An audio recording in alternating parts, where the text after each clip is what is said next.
بسم اللہ الرحمن الرحیم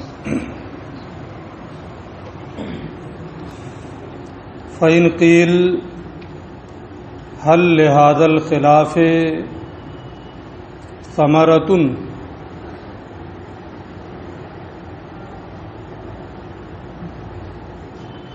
متکلمین اور فلاسفہ کے درمیان یہ اختلاف کہ جزء لا یتجزا ثابت ہے یا باطل ہے۔ متکلمین کا یہ کہنا کہ جزء لا یتجزا ثابت ہے اور فلاسفہ کا یہ کہنا کہ جزء لا یتجزا باطل ہے۔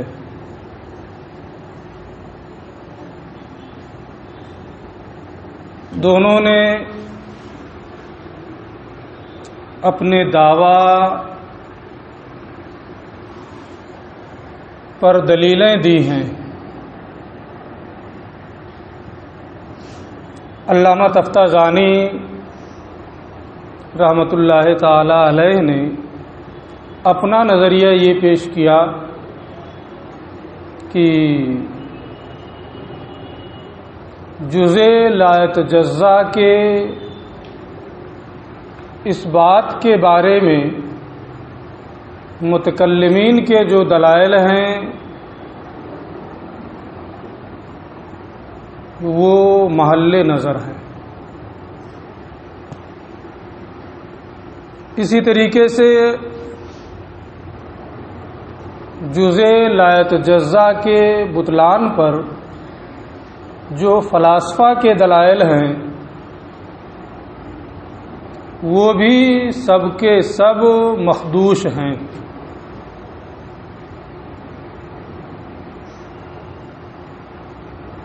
دونوں میں سے کسی کی بھی دلیل ایسی نہیں ہے جس پر اطمینان ہو جائے۔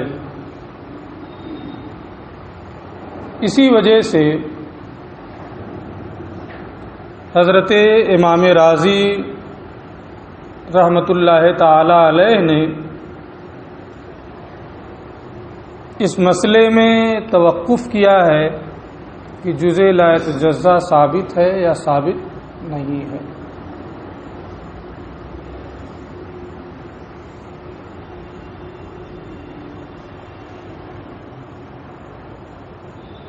انہوں نے متکلمین کے دلائل پر جو کلام کیا ہے اگر اسے آپ غور سے پڑھیں گے، تنقیدی نگاہ سے اسے دیکھیں گے تو یہ معلوم ہوگا کہ انہیں جو نظر ہے، انہیں جو کلام ہے متکلمین کے دلائل پر، وہ بھی تام نہیں ہے، بلکہ متکلمین کے جو دلائل ہیں بہرحال وہ قوی ہیں۔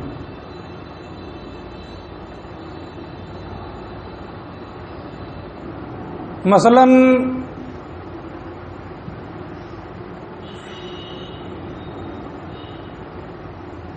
انہوں نے ایک چیز یہ پیش کی تھی کہ قرآن کی جو دلیل آپ نے دی ہے اس سے نقطہ یعنی ناقابل تقسیم ارض کا ثبوت ہو رہا ہے، اور اس کی بنیاد پر یہ لازم نہیں آئے گا کہ یہ ارض جس محل میں حلول کرے وہ جوہر بھی ناقابل تقسیم ہو۔ لہذا آپ کا دعویٰ ایسے جوہر کا ہے جو ناقابل تقسیم ہو، اور آپ کی دلیل سے ایسا عرض ثابت ہو رہا ہے جو ناقابل تقسیم ہے، اور وہ جوہر کے ناقابل تقسیم ہونے کو مستلزم بھی نہیں ہے، تو دلیل تام نہیں ہے۔ لیکن اگر آپ ان کی اس گفتگو کو، ان کے اس نظر کو، ان کے اس کلام کو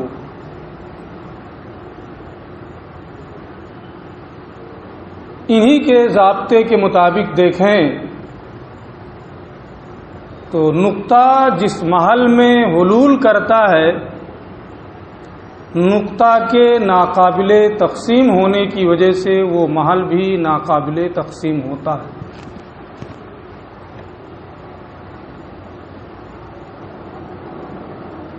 اگرچہ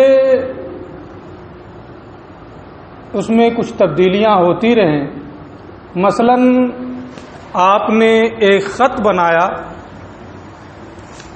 اس کا ایک سرا یہاں یہ نقطہ ہے، وہ ظاہر سی بات ہے وہ ناقابل تقسیم عرض ہے، کسی محل میں حلول بھی ہوگا جو جوہر ہو۔ یہ خط جو آپ بنا رہے ہیں، اگر اس خط کے بنانے کے بعد اس خط کے نصف حصہ کو آپ ختم کر دیں، مٹا دیں یہاں سے آدھے کو، تو نقطہ میں کچھ تغیر واقع ہوتا ہے؟ کوئی تغیر واقع نہیں ہوا۔ مزید اس خط میں آپ کچھ تبدیلی کر دیں، نقطہ علی حال ہی باقی ہے، اور بھی آپ اس خط میں کچھ تبدیلی کر دیں، نقطہ علی حال ہی باقی رہتا ہے۔ کیوں؟ اس لیے کہ اگرچہ وہ نقطہ ناقابل تقسیم عرض ہے، اس کے خط کے تغیر کی بنیاد پر اس میں تغیر ہونا چاہیے، لیکن جس محل میں وہ حلول کیے ہوئے ہے وہ ناقابل تقسیم جوہر ہے۔ اس نقطے کے واسطے سے کہ ناقابل تقسیم عرض جو نقطہ ہے یہ ایسے محل میں حلول کیے ہوئے ہے جو جوہر ہے، اور اس نقطہ کے ناقابل تقسیم تغیر نہیں ہو رہا ہے تو اس محل میں بھی تغیر نہیں ہوگا، تو وہ جوہر بھی اس نقطے کے واسطے سے ناقابل تقسیم ہو رہا ہے۔ آپ بار بار خط میں تبدیلی کر رہے ہیں لیکن نقطہ علی حال ہی باقی، کیونکہ وہ ناقابل تقسیم عرض ہے، تو کیا اس کے محل میں تبدیلی ہو رہی ہے؟ محل میں بھی نہیں تبدیلی ہو رہی۔ تو جو انہوں نے یہ کہا ہے کہ اس سے ناقابل تقسیم عرض کا ثبوت ہو رہا ہے، اور یہ اس بات کو مستلزم نہیں ہے کہ اس کا محل بھی ناقابل تقسیم ہو جو جوہر ہے، یہ ہم تسلیم نہیں کرتے۔ اس سے متکلمین کے دلائل پر نقد کرنا، جرح کرنا، یہ کہنا کہ کمزور ہے، ہم اسے نہیں مانتے۔ ہمیں دکھانا صرف اتنا ہے اس دلیل کا خلاصہ کر کے کہ متکلمین کی دلیل جو ہے بہرحال قوی ہے، لیکن ان کا جو اب تک انہوں نے جو بیان کیا ہے وہ یہ ہے کہ دونوں کی دلیلیں کمزور ہیں۔ اب ایک دوسری بحث یہ آگے پیش کر رہے ہیں کہ اختلاف جو فریقین کے درمیان ہوا ہے، اس اختلاف کا کوئی فائدہ ہی بھی ہے یا اختلاف برائے اختلاف ہی ہے؟ نام کا اختلاف ہو، اس کا کوئی فائدہ نہ ہو تو اس اختلاف سے کوئی حاصل نہیں ہوتا۔ ہاں اگر اس کا کوئی نتیجہ بھی ہو تو ٹھیک ہے، کوئی فائدہ بھی ہو، تو وہی یہاں سے یہ بحث کر رہے ہیں۔ فَإِنْ قِيلَ، اگر یہ سوال کیا جائے حل لہذا الخلاف ثمرہ، کہ کیا فریقین کے درمیان جو یہ اختلاف ہے اس اختلاف کا کوئی فائدہ بھی ہے، کوئی نتیجہ بھی ہے یا نہیں؟ قلنا، ہم کہیں گے نعم، فائدہ ہے۔ ہم جزء لا يتجزا کو ثابت مانتے ہیں اور کہتے ہیں جسم اجزائے لا تتجزا سے مرکب ہے، اور فلاسفہ کہتے ہیں کہ جسم حیولہ اور صورت سے مرکب ہے، اجزائے لا تتجزا سے مرکب نہیں ہے، کیونکہ جزء لا یتجزا کا ثبوت ہی نہیں ہے، وہ تو باطل ہے، تو ایسے اجزاء سے جسم کی ترکیب کیسے ہوگی؟ تو اب فلاسفہ یہ کہتے ہیں کہ وہ جسم جو ہے یہ حیولہ اور صورت سے مرکب ہے۔ حیولہ کو یا تو آپ قدیم مانیں گے یا حادث مانیں گے۔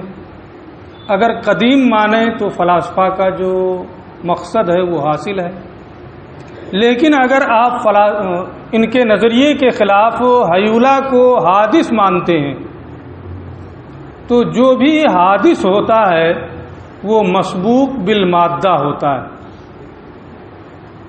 اس سے پہلے اس کا مادہ ہوتا ہے۔ جو بھی چیزیں حادث ہیں، مثلا یہ چیز ہے پہلے نہیں تھی اب ہو گئی تو اس کا مادہ پہلے سے موجود ہے، یہ ایک عام ضابطہ ہے۔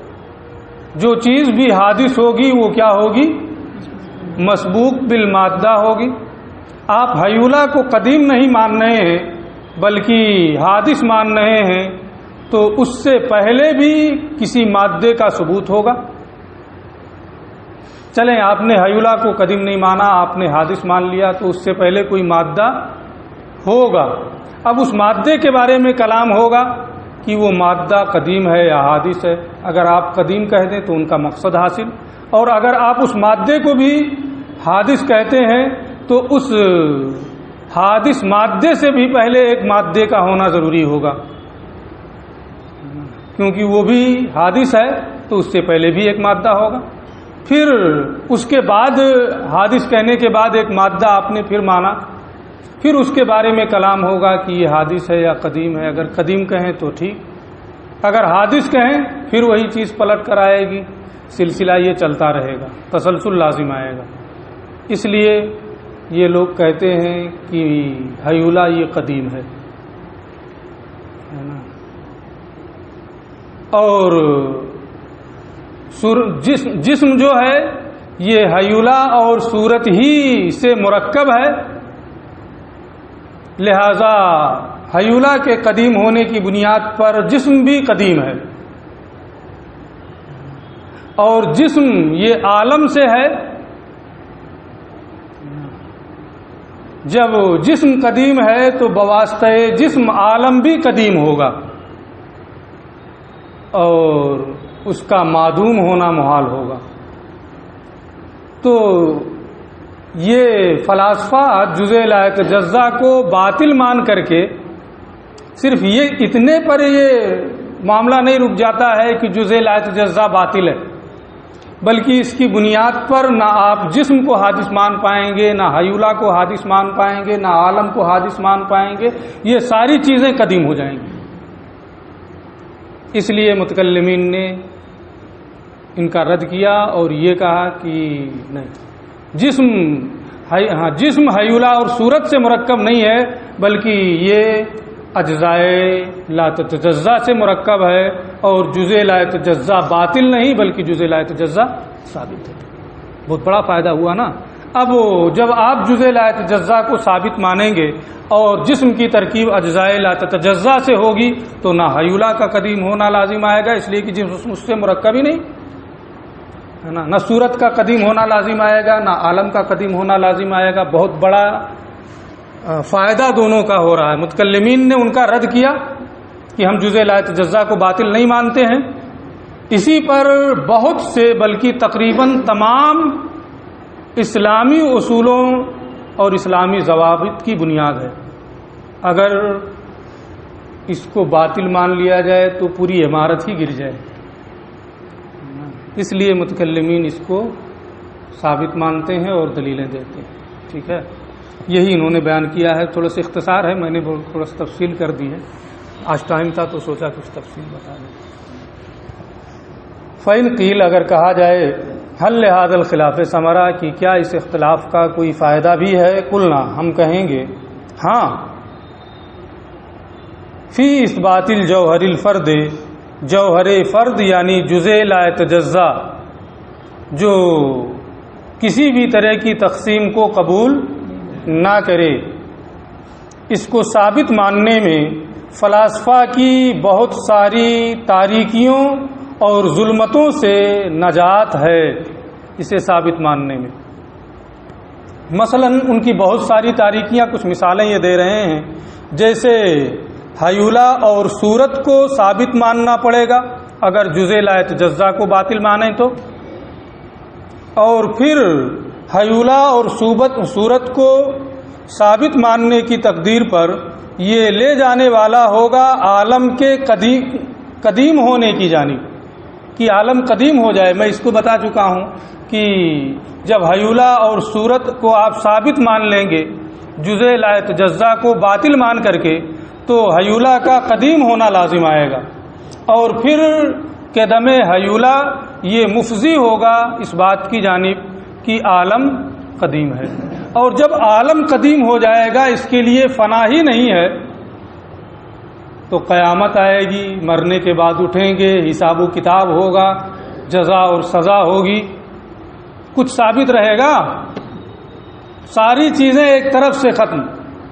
جب عالم قدیم ہے نا، اس کے لیے فنا ہی نہیں ہے، تو نہ قیامت آئے گی، نہ مرنے کے بعد اٹھایا جائے گا، نہ حساب و کتاب ہوگا، نہ سزا اور جزا ہوگی، نہ جنت اور جہنم ہے، ساری چیزیں ایک طرف سے باطل۔ تو جزء لا یتجزا کو ثابت ماننے میں آپ کے بہت سے بنیادی عقائد کی حفاظت ہے۔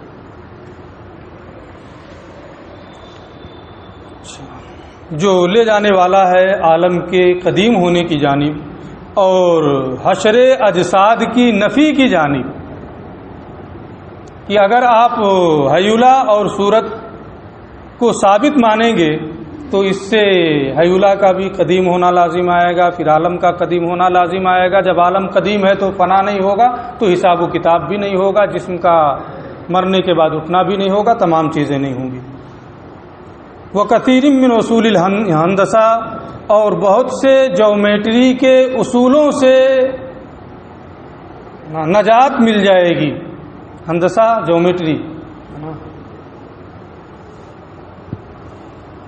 المبتنی علیہا دوام و حرکات السماء، جن پر آسمان کی حرکتوں کے دائمی ہونے کی بنیاد ہے۔ فلکیات کی بحث آپ نے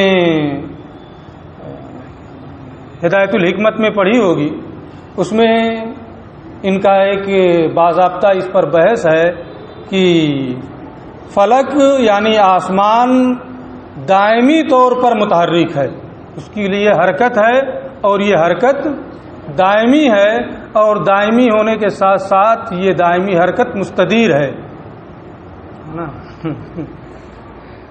تو یہ پوری بحث اس میں موجود ہے، اور اسی میں ایک بحث آپ یہ بھی پڑھے ہیں، اسی سے متصل دو ایک صفحہ آگے پیچھے، کہ آسمان کے لیے خرق و التئام محال ہے۔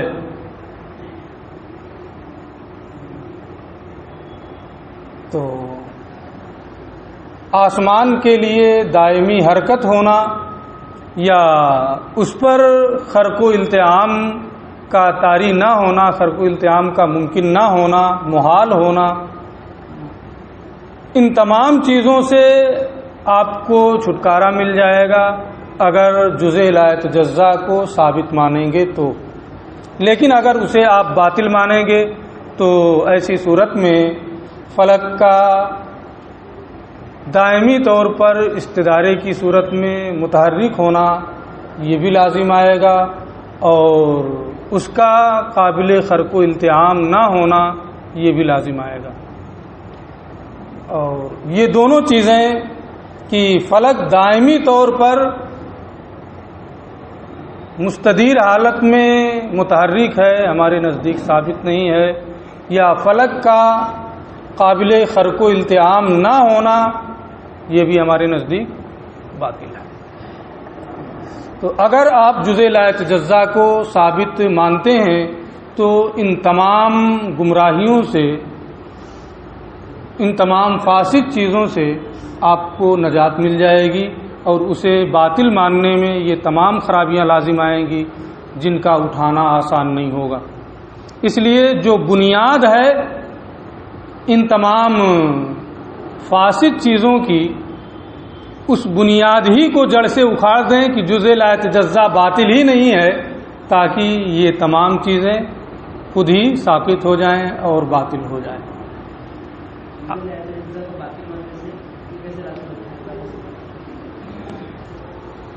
وہ دلیل پڑھ لینا جو اس میں حرکت کی ہے نا، فلک والی، وہ 3 صفحے کی بحث ہے نا۔ میں ابھی صبح دیکھ کے آیا ہوں، دونوں بحثیں، لیکن اس کو بتانے میں بہت ٹائم لگ جائے گا۔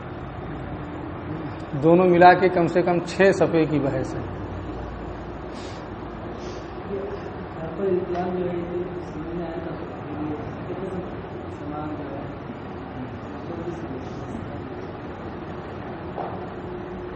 آسمان میں دوامی حرکت ہے نا، اس میں انہوں نے جو سمجھایا ہے کہ اس کے لیے دوامی حرکت ہے،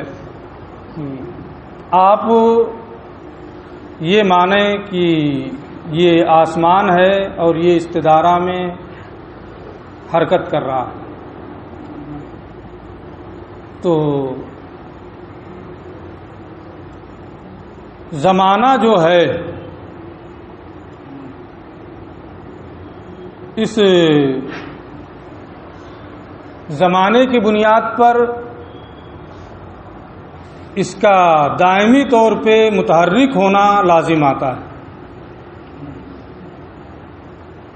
کیونکہ اگر اس کو متحرک نہیں مانیں گے اور زمانہ بھی پایا جائے تو دونوں میں تعارض ہوگا، تو اس زمانے کے واسطے سے اس کا دائمی طور پہ متحرک ہونے کا ثبوت فراہم ہوتا ہے۔ باقی تفصیلی دلیل اس میں نا وہی واسطہ ہے۔ تو کیا ہوا،